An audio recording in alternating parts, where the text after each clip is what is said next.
How is it for you right now? Tough. I mean, his people here have been great with me.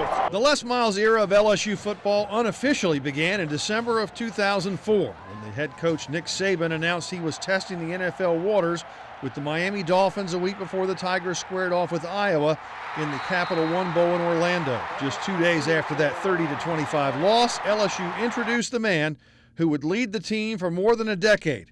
And Les Miles embraced the challenge of following in the footsteps of the coach who took the Tigers to their first national championship in 45 years. Everybody's asked me, you're following a great coach there. They won a national championship. I know that at some point in time, wherever you're at, you should have it up and running. It's up and running here. But the Les Miles era got off to anything but a normal start after Hurricane Katrina battered New Orleans and the Mississippi Gulf Coast, just days before the Tigers were supposed to host the Arizona State Sun Devils in Tiger Stadium. Because of recovery and aid going on around LSU's campus, the game is moved to Tempe, Arizona. But Les Miles starts his LSU career on a winning note, 35-31. The next week came the first bit of controversy for Miles as his Tigers let a 21-0 halftime lead over Tennessee vanish in the second half. A game moved to Monday night. Again, because of Hurricanes Katrina and Rita, LSU would fall to Tennessee 30-27 in overtime. However, the Tigers would go on to win their next 9 games to earn a berth in the SEC title game where they lost to Georgia 34-14. They bounced back in a big way in a bowl game, 40-3 over Miami in the Peach Bowl. 2 years later, LSU starts off the 2007 season in impressive form, beating Mississippi State, Virginia Tech, and Middle Tennessee by a combined score of 137-7. However, the season that started with 6 straight wins and saw the Tigers climb to the top of the polls hit a roadblock on the road at number 17 Kentucky, when the Wildcats scored 13 points in the fourth quarter, forcing overtime and eventually toppling the top-ranked Tigers 43-37 in triple overtime. I'm going to have to regroup. I'm going to have to improve. You're going to have to work hard. Get ready for another damn strong opponent next week. LSU would improve with 4 straight wins, again jumping back to number 1 in the country, heading into the season finale hosting Arkansas. The Razorbacks gashed LSU on the ground in a slugfest that couldn't be decided in regulation. But triple overtime was again the Tigers' nemesis as they failed to convert a 2-point try, falling to the Razorbacks 50-48. Still, the season was good enough to send the Tigers to the SEC title game for the second time in 3 years, this time facing the Tennessee Volunteers. The day of the game, however, started with a major distraction, as national reports had Les Miles accepting a job with his alma mater, Michigan, and leaving LSU, leading to one of Miles' most memorable press conferences in history. I got a championship game to play, and I'm excited about the opportunity of my damn strong football team to play in it. And it's really all I'd like to say. It was unfortunate that I had to address my team with this information this morning, but that being done, I think we'll be ready to play. There'll be no questions from me. I represent me in this issue. Please ask me after. I'm busy. Thank you very much. Have a great day.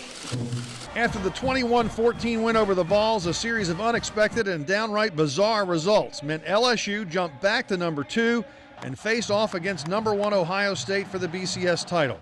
The Buckeyes, no match for the Tigers, who won 38-24 to claim their second national title in 5 years. The following season saw the Tigers sputter with the departure of defensive coordinator Bo Pelini and Ryan Perillou's dismissal, forcing a redshirt freshman, Jarrett Lee, to be named the starting quarterback.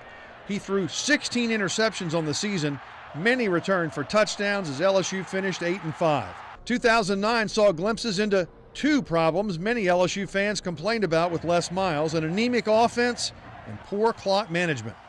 After winning 5 straight games, number 4 LSU hosted the top-ranked Florida Gators in Death Valley.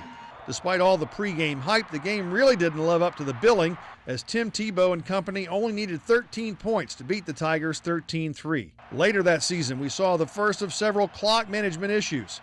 Trailing by 2 to Ole Miss on the road, LSU made it into field goal range before Jordan Jefferson was sacked. LSU letting the clock run all the way down to 9 seconds before burning their final timeout, and the next play saw Jefferson with a pass connection to Terrence Tolliver at the Ole Miss 5 with 1 second left.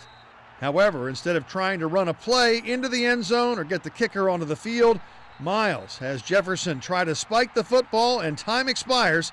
Ole Miss walking away 25-23 winners. The season ends with Les Miles' first loss in a bowl game, a muddy Capital One Bowl to Joe Paterno and Penn State. 2010 saw LSU climb above 10 wins again, but the season is probably best known for a win that probably shouldn't have happened. Trailing late to Tennessee, LSU drives down the field with Jarrett Lee. However, inside the 20, with time ticking down, they sub in Jefferson. His run is stopped short of the goal line with 28 seconds left. LSU elects to substitute with the clock winding down. Jefferson not ready for the snap with 3 seconds to go. It appears that Tennessee will win the game.